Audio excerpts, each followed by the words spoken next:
Or this time at the Quick Speed Shop, I'm working on my Studebaker truck. Here it is again. What is that awful green back there?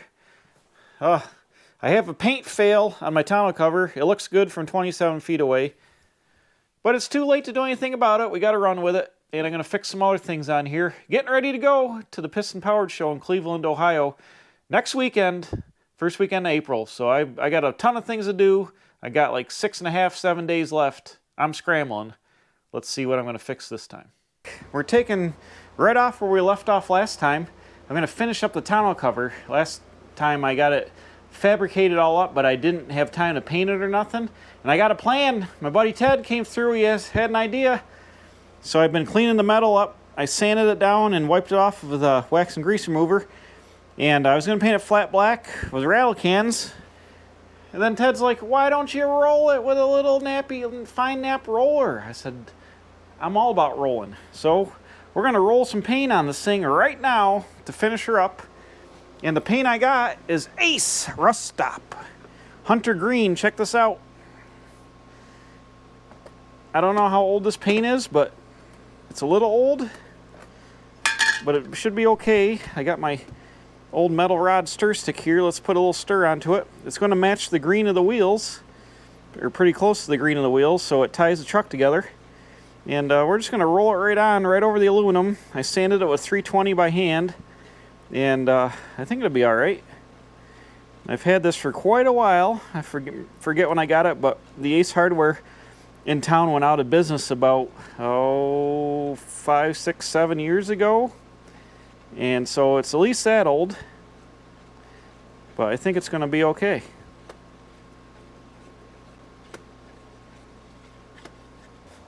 So I think I'm going to do is I'm going to put on some rubber gloves, and I'm going to put you on the fast motion, and we're going to get the roll and roll this green out here, and hopefully it turns out all right.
Well, that was an utter failure with the roller.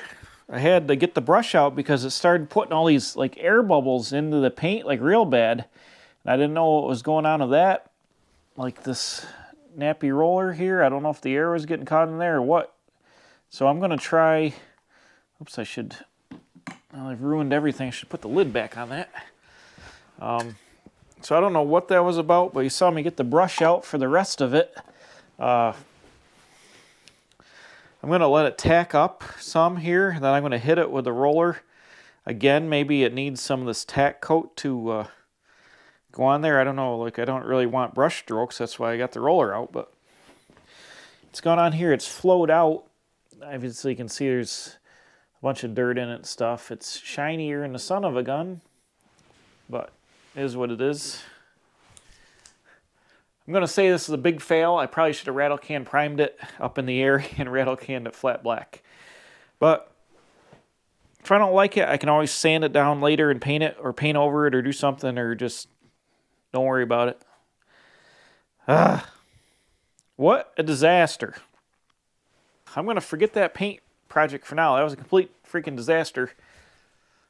Bob Ross would not be impressed. I'm going to go over here and I guess, finish welding up the, I gotta do a little bit of finish welding here and grinding on the framework, finish welding the hinges on and stuff like that. And then I'm just gonna fog on some flat black in the back where it's gonna show, and any bare metal, I'll throw some primer on it. I'm just gonna leave the rest of it gray for now because it's hidden, all hidden in the truck. Oh, actually, also, I've got to take my angle iron off, grind the mill scale off that, and then get those primed and painted black as well. I got a lot to do. So now getting off to a good start here. Before the end of the night too, tomorrow I got to go get my buddy to mount my tires up that I bought last time, these General Grabbers, 205 75 15 General Grabbers. Here, I need new tires. Got 10-year-old Firestone snow tires on the front. They're going to pull them off, put these new tires on, so we got new tires to go out on our trip to Cleveland.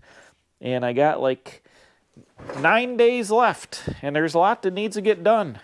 Windshield wipers, repaint the whole truck, change oil, check the transmission fluid, fill it up, check the rear brakes, fix it, gussy up the trailer hitch a little bit, get this painted and reassembled, finish that, clean all this out. Yikes, there's a lot to do. Dang it. Okay, like almost three coats later, I've got this panel painted. I ended up using a roller after I did that first brush coat, and I was able to get it on without having bubbles in it, but there are like stake marks from the roller in there. It's not the best, and I just hit it again, except for the very center where there's the board goes down, so you can probably see the stripe where it's dry in the center and it's wetter here. It's gonna flash off and cure, but I got so much paint on it now, I'm afraid to put any more on. It's got good coverage now, but it's got tons and tons of dirt in it because I made a mistake using that fan to try to blow it off, and second coat blew all kinds of dirt onto it. And you can see the roller marks and everything else, but it'll flash off and green up. It'll be good enough for, a homemade free tonneau cover. It was a mistake using the roller. Ted screwed me. He's like, go ahead and use a roller. Big mistake. So anyways, that's drying. I'll probably even have to put it out in the sun later. I don't know. Well, that was drying. I put my fuel filler cover on. I had welded this up a long time ago. It's a metal box, and here's my fuel filler, and I kept getting I had to change the lid because the old one got all smashed up from hauling stuff.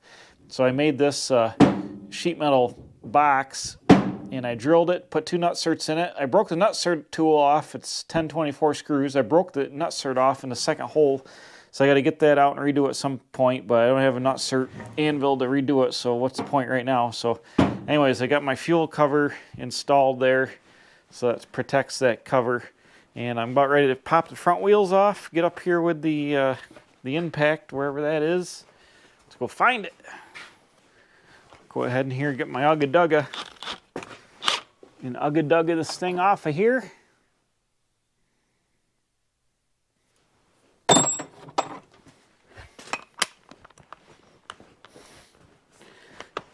I bought a couple of these torque sticks for torquing stuff, and they're pretty handy for the impact, and they're good for getting off. It's better than having a socket extension.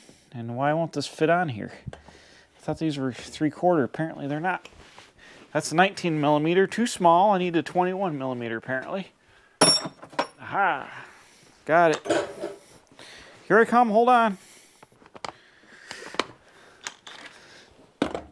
There we go. Whoa, easy now.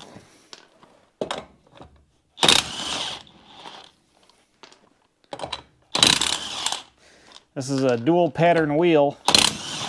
It's a Chevy and Ford bolt pattern, 5 3/4, or 5 4 3/4, and 5 4 1/2. It's got a Chevy Camaro front clip, so it's got Chevy rotors on it. It was 5/6 with 7/16 studs. It's a 70 Camaro subframe. There it is, 70 Camaro. So here's what I was talking about last time. These are winter tires, and I plugged these. These tires are 10 years old, and they're starting to dry rot. So I want to get them off here and get some new tires on for the trip. They're about 3/4 way worn down. This one's had a plug in it since almost day one, right in the edge of the tread/sidewall. These are Firestone Winter Force snow tires, some of the best snow tires they ever made. They dig like a mofo. But these are worn down into street mode. So I just had them. I was running them on the front of the truck. But they are 10 years old and they need to go. So we'll put the new general grabbers on here. Not putting the white letters out, putting black all out. But let's see. Yep, same size. There you are right there. Right there, same size. So we'll get new general grabbers on here tomorrow. Mount them up. Let's just take a look how it's going to look here. Oh, I like it. It's going to look good on there. My transmission's leaking under there. I got an AMC 6-cylinder here with a 727 transmission out of a Matador. And it's leaking. It's leaked since I put it in here. Not real bad, just a little puddle, but it leaks all winter. And there ain't no DD Speed Shop leak where you get the whole Exxon Valdez coming out the side. This is just a little leak. But I didn't put anything under it, my bad, and now it's leaked onto the floor. All right, so next night, my buddy John mounted up the tires. Check them out. Bam! General grabbers mounted up on there. They look great. And hopefully they'll fit there. I'm going to grease the upper ball joints before we put them on. But I'm back here working. The paint has dried-ish on the aluminum. Rolling it on here with no primer might have been a mistake because I went over here and I tried checking it and it chips off pretty easy. Pretty easy, but it's not really all that dry yet. Like it makes fingerprints in it. But I'm going to assemble it anyways because we are out of time. Out of time. If it looks bad and goes bad, I might sand it all off and just prime it and paint it flat black or maybe put some vinyl on it or I don't know. I just really need it to haul the luggage for the trip to Cleveland, so it don't really matter. It is what it is. It'll be green on there. Then I got thinking, I made the framework out of this angle iron over here. It's super strong, like spring-wise. It's twisty, but it's strong in the way it needs to be strong. And then the first thing I did is I made these rails for it to sit on. And then I got thinking, it doesn't really need full-length rails to sit on because the thing is already angle iron. To set it on angle iron, it doesn't really need it. It's got the hinge plates in the front, which are heavy, and the hinge holds it up in the front. And then in the back, if I just had like a little small bracket that it sat on in the back, and then it pins into the tailgate, there's not any reason to have this big long piece of angle iron down the side. I'll do that. I'm going to unbolt these. Don't need them. And I'm going to take a piece of angle iron. I'll just cut this off here, and then I'll weld a foot down on the back to pick up this lower bolt, and then we'll just have like a 2x2 piece for it to set on here to hold it up, so when the tailgate's down, it's held up, but it doesn't really need all this in the middle. I'll save on that, get them out of there. We'll get it mounted up with the hinges. What I said here, it pins in the tailgate. I put some bolts sticking out the back, and I drilled it here into this tube, and these bolts stick out of the rear of this, and they latch it down. So when you close the tailgate, it closes on these bolts, into the halfway into these bolts, and it holds the back of the tonneau cover down like a latch. So to get it open, you open the tailgate a little bit, which is no big deal. But when you're driving, those bolts are stuck into the tailgate, so the thing can't come open on you or can't sit there and do this. It's pinned in tight to the tailgate, and that makes it good. So that's what we'll do. I'm gonna try to pick this thing up here, get the framework going, bolt this back to the framework. We'll bolt the framework back on here. I'm going to vacuum all this out because it's a disaster. Get that cleaned out. But first, before we do any of that, let's bolt these wheels on. I'll throw some grease in my ball joints. Let's bolt the front wheels on and set the truck down and take a look and see what it looks like. Is it this one? It's the magic of the grease gun. Yep, it is this one. Aha.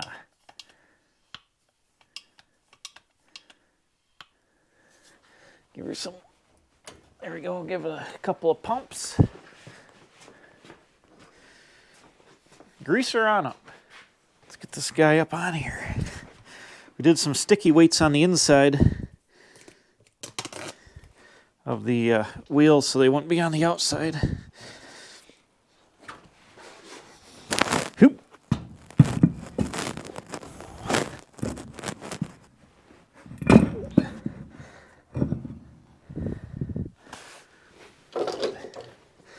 These are just wheel Ventiques, dual bolt pattern, like cheap hot rod steelies, 15 by 6 cheap steelies that have 4 3/4 and 4.5 bolt pattern, because I've got GM rotors on the front and I got Mopar Ford bolt pattern on the back, so I got to run dual pattern wheels on them here. And my spare is also a dual pattern spare.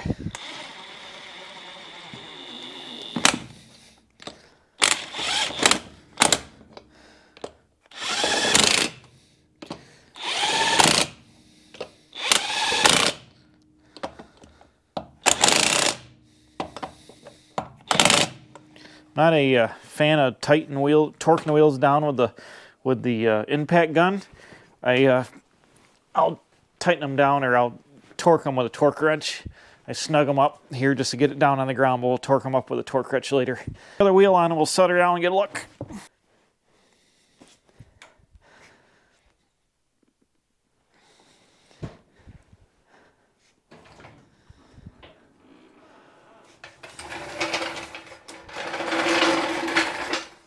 How does it look? Heck yeah, bro, look at that. Yeah, see, like I said, it's close here, it's close, but they don't rub. I formed these wheel wells. Actually, the fenders should be down 3 inches, but the tires wouldn't turn. This truck's so low in the front with the subframe that I cut the wheel well out. It should match like the back. You see how thick the fender is back there? The fenders are identical on these trucks, and I did this when I was like 16 years old. I cut the wheel well out and radiused it and raised it up 3 inches, but should be good. We should just clear here. Actually, let's try it. Yeah, you see it when it turns, it actually gets more clearance. The tightest part is when the tire's like here. Yeah, it'll miss it. So bam, there we go. New awesome front tires installed, ready for the road.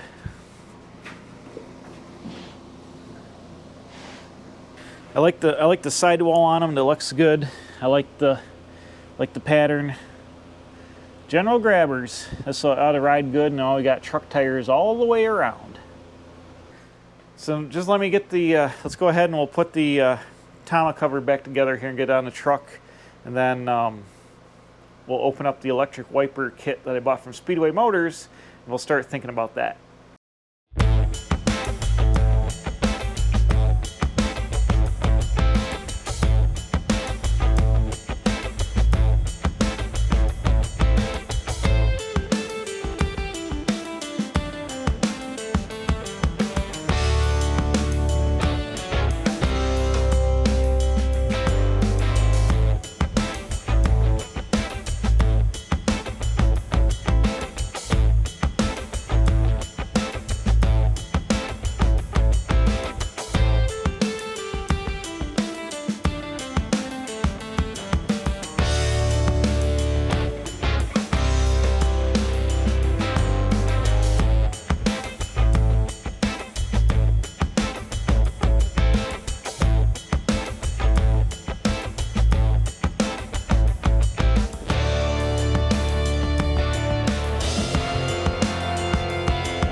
Right, look at that. It doesn't look too bad with the wood on it, as long as you don't see all the dirt and the roller marks and the dirt in it. But it also smells like new enamel. But look at that, bam, tonneau cover. So I'm just bolting down the nylock nuts. I've gone as far as I can because I should have put this together before I put it on, because I can't reach and hold these and put the nuts on at the same time. But I'll have to have somebody give me a hand with that. But yeah, it's looking good. What I'm going to do now is prop it up, or leave it propped up like it is. I'm going to unbolt these guys, take them and cut them down, just make these into tabs, and paint those and bolt them back on. I've got to take the stake pockets out, which I also made last time with the other video. I just got to paint these black. These guys here, get them reinstalled, And then the back is done. All right, I bought some electric wipers for this thing. Union Pacific. I bought them from Speedway. Here's the part number. Designed in USA, made in Taiwan. So this should be an electric motor and a wiper arm and a blade. There's a blade. There's the wiper arm.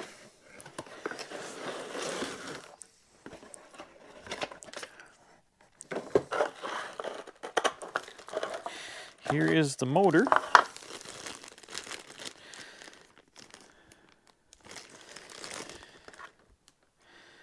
And this has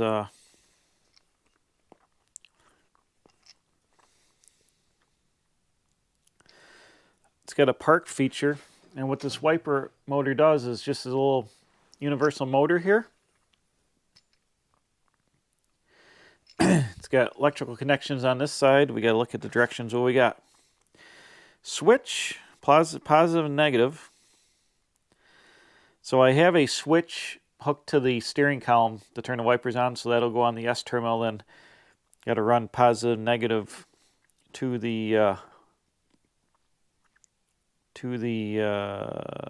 so they want to switch to negative. Hold on a minute now. They don't give you a ton of info. No other pictures. Almost seems like you'd need another nut on this, so if you got to mount it far away just so the arm doesn't stick out too far, you can move this up like this. I don't get it. Seems like you'd want another nut on there. So over here in the truck, you can see the hole in the cowl where it used to have an escutcheon here for the vacuum wipers that were in this. This is going to have to come through like this at an angle and hang out to the dash. Obviously, I don't need the stud to be that long, but I don't think you cut it back or anything. Maybe you do. Cut it to whatever length you need, maybe. But this is going to mount under the cowl.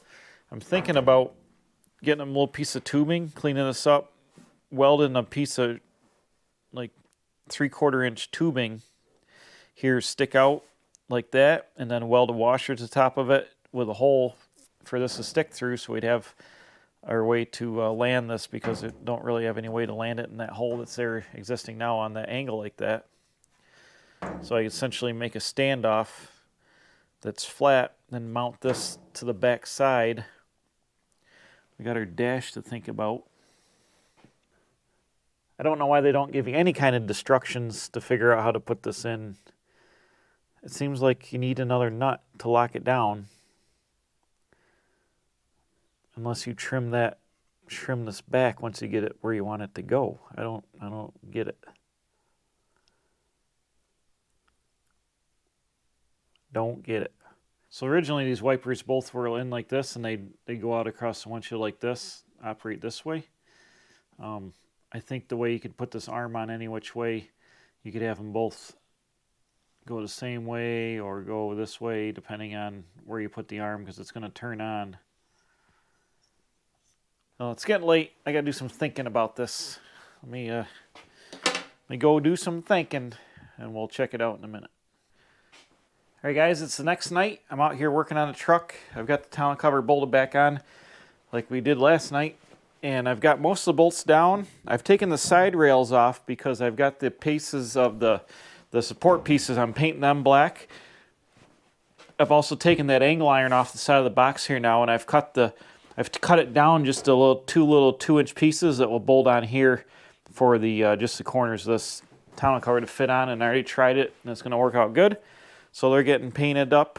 I just did a little sanding here and there to smooth out some of the rough edges.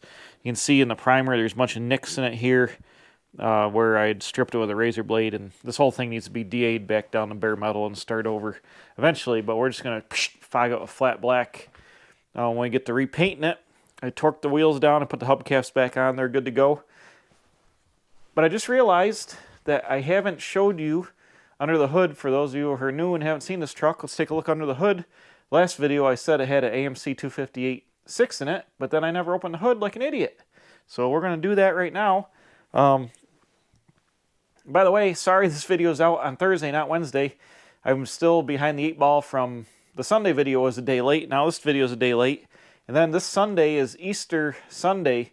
So I'm sure a lot of people are going to be with their family and stuff and having dinner and all that. So we're not going to have a real long video on Easter, but you're going to want to stay tuned maybe later at night. I'm going to do a short video. It's a history lesson, and it's going to debut the new project that we're going to be starting in a couple of weeks here. So you're going to want to stay tuned for that on Sunday, Easter Sunday. The video will probably be, I don't know, 10 minutes or something like that. So it'll be a lot quicker to watch, or you can watch it later. But anyways, we're going to do that, and because I'm going to be in here painting, and then next week you can see the paint video come out, and then Ted and I are going to be on the road to the Piston Powered Show in Cleveland from the, what's the date of it? It's the first weekend in April, 5th, 6th, and 7th or whatever. Yeah, 5th, 6th, and 7th. And we're going to take the Studebaker truck there and the 56 dragster. So I'm going to take my computer with me. I'll be doing some filming out there, and hopefully we'll be there. I can get a video out for you guys while we're there, hopefully, for that. And I'm sure there'll be lots of hijinks driving this thing 5 hours on the road of old Ted, pulling the trailer. It's supposed to be kind of crappy weather the first day out, like rain and snow showers and like 40s. Yikes. But then it's going to be in the 50s the whole rest of the weekend, so decent weather back. And then we're coming back like on the, what do you call it there, the sun thing, the thing that everybody's flipping out for. They're like, I've never seen night. It's a night in the middle of the day. 3 minutes of nighttime in the daytime. I don't know. I'm all excited. What do you call it? The eclipse. We'll be driving this thing back on the eclipse day. Hopefully I'll get back before that actually happens, so I don't have to like worry about dying with people like pulling over and staring at the sun like a couple of zombies. But yeah. So let's open the hood and check it out. Now, believe it or not, Studebaker truck's one of the first trucks to have an in-cab hood latch, but I don't have it hooked up, so I got to open it through the hood like an idiot. I'm trying to look up, and I'm just getting a light from the what do you call it in my eyeballs? Where is my stupid light? It's over there. So there's a pole that would say hood on it. I don't have any good ones. They're usually rusted and broke by the time I get to them. So I've just got to use this to push it. And then I open it. Ta-da! Whoops, I needed that. Ta-da! What a disaster. This thing is leaky. Let me bring you in for a closer look. What we got here is a filthy 1983 AMC Jeep 258 with about 40,000 miles on it maybe. It's got some blow-by. It came out of a 1983 Spirit GT. I put the aluminum valve cover on it from Quadratec quite a while ago. It's got a Chinese BBD carburetor. It's actually got a 66 Plymouth 318 air cleaner on there. Ooh, look at that belt. I don't like that at all. Oh no. Well, you know what? That might be, why is that? So this thing's got a lot of blow-by, so that's what all this oil is on it. But let me take a look at these belts. That one is okay, but it's extremely loose. Ooh. The alternator belt is also loose. Why are they so loose? They must have stretched. That looks like a fairly new belt. I can see silly numbers on it, but as you can see, it's missing part of the top cog there. So I'm glad we opened this up. I got to tighten both those up. But anyways, I cut the firewall here back in the day when I had the V8, Plymouth V8 in it. I had really cut the firewall. It was all the way back to where the back of that engine is, all the way across to here. And they're like no leg room. This is one of the main reasons I took it out, was to get some more leg room when I put the 6-cylinder in. Then I cut the firewall and I moved it back ahead there. But originally it was set back. I've got some slots I got to re-body work here in the firewall. I was going to put some like aftermarket hinges in it way back in the day. I was a kid building this in the mid-90s, like as a street rod, so I did a lot of like street roddy things that I shouldn't have done. Like I had the original hinges here, I just didn't use them, and I tried to put slot hinges on it and all this other nonsense, but trying to take it back to more stock, but I never filled the holes in the firewall there. I've got to get to them at some point. But I mean, this thing's reliable. It's just this engine is tired. I would like to build another engine for it eventually. Maybe I have an 86 258 that I'd like to put a 4-liter head on and do a little hopped up action there. But right there you see the 83 is the date code for this. And it's got a 727 transmission out of a Matador behind it. A Northern radiator, thing around super cool, aluminum radiator. Yes, I painted the front of it black. Like I said in a short the other time, a few weeks ago, they got me all kinds of hate. Paint it black. It works fine. It's aluminum on the back. It's black in the front. You can't tell it's aluminum. So this guy is pretty much ready to go. I'll just tighten up the belts. It looks like I changed the distributor cap not too long ago. And all these parts are readily available, knock on wood, on the road if we need them.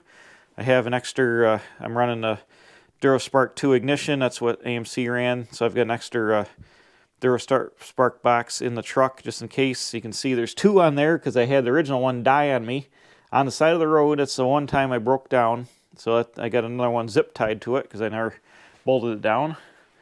But overall, she's real reliable, even though she looks a little grungy under here.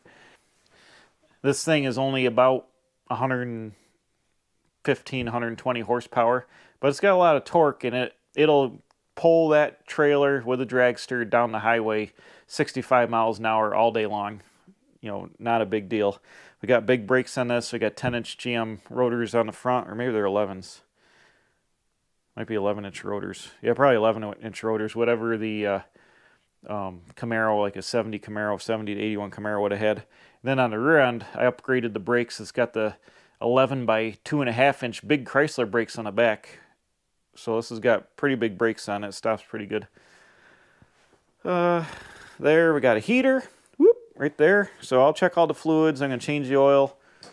Looks like last time I changed it was in 11 to 22, and now it's 2024. So we'll change the oil and get her going. But she should be reliable enough to get to Cleveland after I do a couple of maintenance items like these belts and suspenders. Well, I got distracted by the hood latch. I got thinking about it, and I went on a scavenger hunt. And check it out. Now I got a hood cable. What? Come on. I went and I found an old choke cable that I had that was like 800 feet long. And I've installed it here on the side of the dash. I can't remember where the hood latch goes on a Studebaker truck dash originally, but I think it's right here. I got to get one of my original dashes out and look. But I think it's right there, because there's a hole there that I bolted it to that I think it attaches to. Anyways, let me show you how it works. It works. It's all right. The cable's a little stiff. It was a little crunchy to begin with. I've hooked up. Had a couple of these little squeezers on there to hold the cable, so I hooked them up. There is a couple of clamps on the inner fender piece here that hold it from original. That's how it ran through this hole. There was like a little sheet metal clamp here that fell off at some point, so I used this cable clamp, drilled a hole in the firewall, and now, hold on. We can latch the hood.